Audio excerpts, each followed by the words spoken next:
Você está no canal Eu Estudo a Lição com o pastor Samuel Camilo. É um grande privilégio poder recebê-lo nesse espaço virtual, onde temos a oportunidade de estudar todos os dias um pedacinho da lição da Escola Sabatina. E hoje, de maneira muito especial, estamos introduzindo a lição de número 1 do nosso trimestre. É um trimestre novo, temática nova. Olha aqui, ó, lição novinha em folha. Durante o trimestre passado, estudamos sobre o descanso em Cristo. Nesse novo trimestre, a verdade presente em Deuteronômio. Pensa numa lição boa. Eu já estive dando uma folheada aí no trimestre, vai ser uma maravilha. Nessa semana, de hoje, sábado, dia 25 de setembro, até sexta-feira, dia 1º de outubro, estaremos analisando o prefácio do livro de Deuteronômio.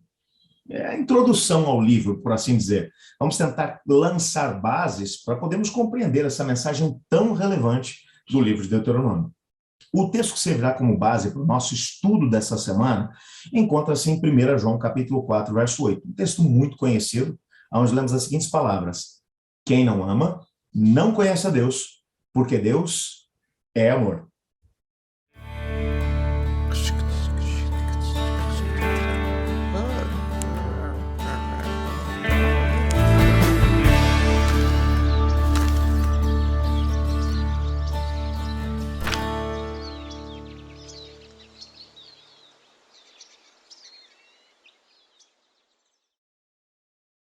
É completamente impossível compreender o livro de Deuteronômio sem que antes nós tenhamos a oportunidade de entender quais são os eventos que vão ser, em grande parte, mencionados dentro do livro, eventos históricos, por assim dizer, que fizeram com que Moisés escrevesse esse mesmo livro.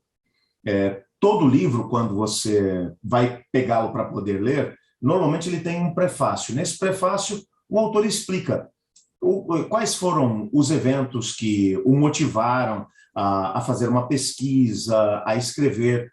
É uma pena que no livro de Deuteronômio a gente não encontra isso. Para você poder entender um pouco dessa situação, Moisés já estava bem velho, com algo em torno de 120 anos. Deus havia se apresentado diante dele e havia mencionado que o seu tempo de descansar havia chegado. Ele havia passado por muita coisa. Nos primeiros 40 anos de vida, Moisés tinha tido a oportunidade de crescer como príncipe do Egito, filho da filha do faraó, havia sido instruído em toda a ciência de lá do Egito.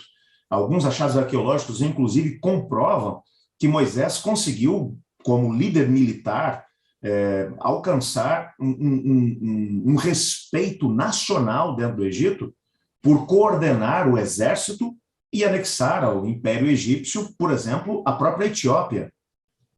Provavelmente ele estava sendo preparado para, quem sabe, assumir o trono do Egito. Era um indivíduo com grande potencial. Mas nos anos iniciais da sua vida, quando havia sido criado pela própria mãe biológica, por Joquebede, depois de todos os eventos que ligaram seu próprio nascimento, a ordem que havia sido dada para que os recém-nascidos, os meninos recém-nascidos no Egito, fossem mortos, lançados no rio Nilo, sua mãe conseguiu escondê-lo durante 3 meses e, percebendo que já não teria mais condições de poder fazer isso, o coloca dentro de um cesto e vai colocá-lo no rio Nilo. Quando você analisa uma história como essa, parece que é uma história sem sentido. Mas quando você entende que o rio Nilo era considerado um deus para os egípcios e que a filha do faraó, provavelmente Hatshepsut, ela era estéril, não podia ter filhos, e ela provavelmente ia até o rio em alguns rituais, buscando a bênção do rio Nilo para que ela pudesse ter um filho, provavelmente Joquebede deve ter lançado mão dessa situação para, através do Nilo, levar uma criança que pudesse ser adotada pela filha do faraó. O que acabou acontecendo?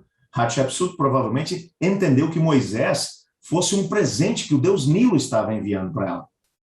Moisés foi adotado, mas como a rainha ainda precisava de uma ama de leite, sua irmã, a irmã de Moisés, a irmã biológica de Moisés, que era Miriam, se aproxima da princesa e vai oferecer os préstimos da mãe como ama de leite.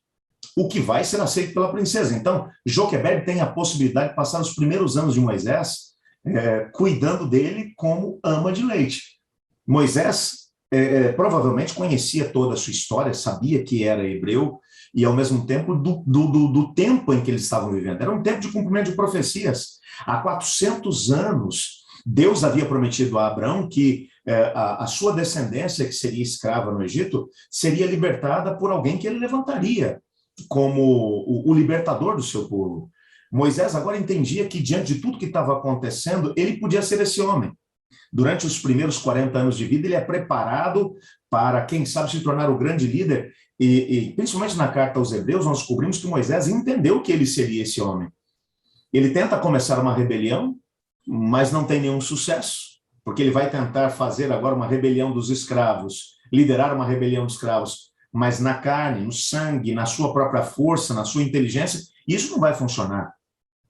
Ele acaba tendo que fugir do Egito e passa os próximos 40 anos no deserto de Midian, fugindo do faraó, e, ao mesmo tempo, vivendo uma vida muito simples, como pastor de ovelhas, desaprendendo muito do que havia aprendido no Egito, mas aprendendo uma coisa incrível que aquele que seria o libertador precisaria saber, aprendendo a depender do Senhor.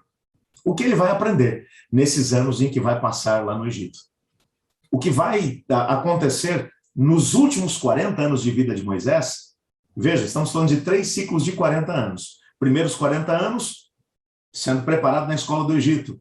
No segundo ciclo de 40 anos, sendo preparado por Deus no deserto, enquanto apacenta rebanhos de ovelhas. Nos últimos 40 anos, ele é levantado por Deus como o libertador do seu povo, e através dele o Senhor faz grandes coisas.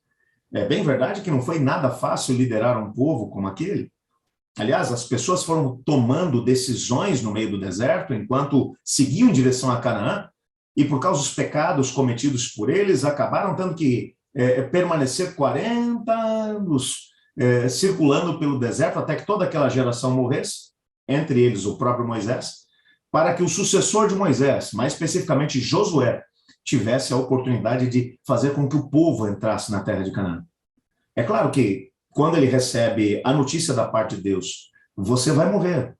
Prepare Josué para ficar no teu lugar, e você pode se despedir do povo.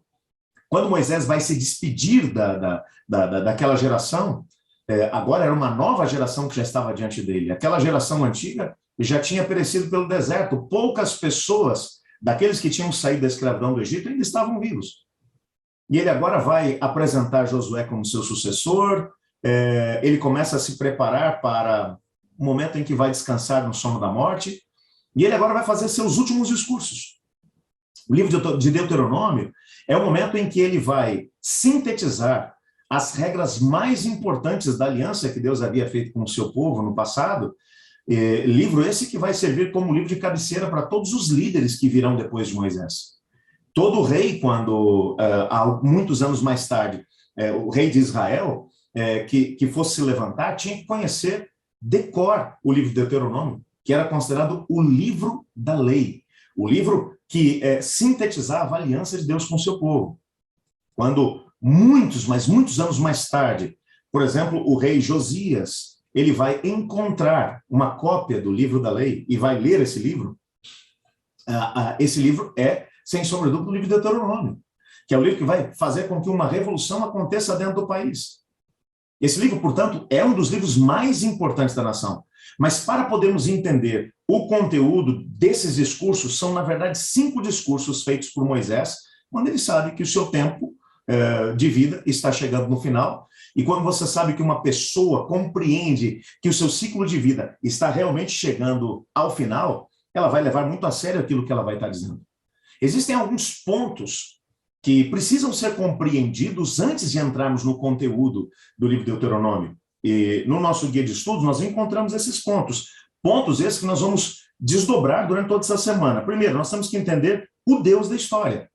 Quando Moisés vai se referir ao Deus da história, ele vai mencionar ao Deus que, desde o momento em que o pecado entrou aqui no planeta, ele tem dirigido o seu povo, se revelando a eles, tentando salvá-los, É o Deus que salvou o povo da escravidão do Egito, é o Deus que os conduziu por meio de todas as adversidades no deserto.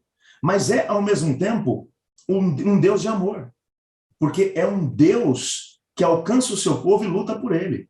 E, em resposta, o povo é desafiado a reagir em amor para com esse Deus, que demonstrou amor através das suas atitudes. Outro detalhe que vai ser ressaltado essa semana é a aliança desse Deus de amor com o seu povo.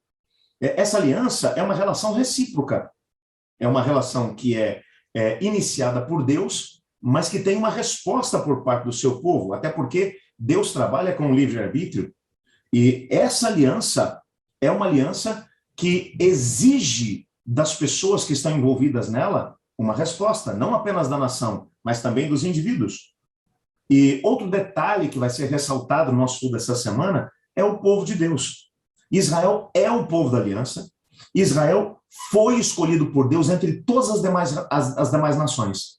Não porque fosse uma nação melhor do que as demais ou mais amada do que as demais, mas foi escolhido porque através dessa nação o Senhor Deus pretendia preparar ou avisar todas as nações do mundo a respeito do grande propósito de salvação que ele tinha para todas as pessoas. Tudo isso serve como base para compreendermos as mensagens que, a partir da semana que vem, nós começaremos a entender dentro do livro de Deuteronômio. Nessa semana, portanto, vamos desdobrar cada um desses pontos, só represando o Deus da história, o Deus de amor, a aliança de Deus e o povo de Deus. Com base nisso, teremos condições de poder entender a mensagem do livro de Deuteronômio. Vamos pedir a Deus para que Ele nos ajude nessa semana a compreender esses pontos e, ao mesmo tempo, entrarmos também em aliança com esse Deus. Ore comigo. Muito obrigado, Senhor, por Tua palavra e porque, através dela, temos a oportunidade de conhecer um Deus de amor, um Deus que se revela, um Deus que chama o seu povo para uma resposta de amor. Ajuda-nos a entendermos esses pontos nessa semana e, acima de tudo, a reafirmarmos nossa aliança contigo, pois é em nome de Jesus que oramos. Amém. Eu estudo a lição. E você?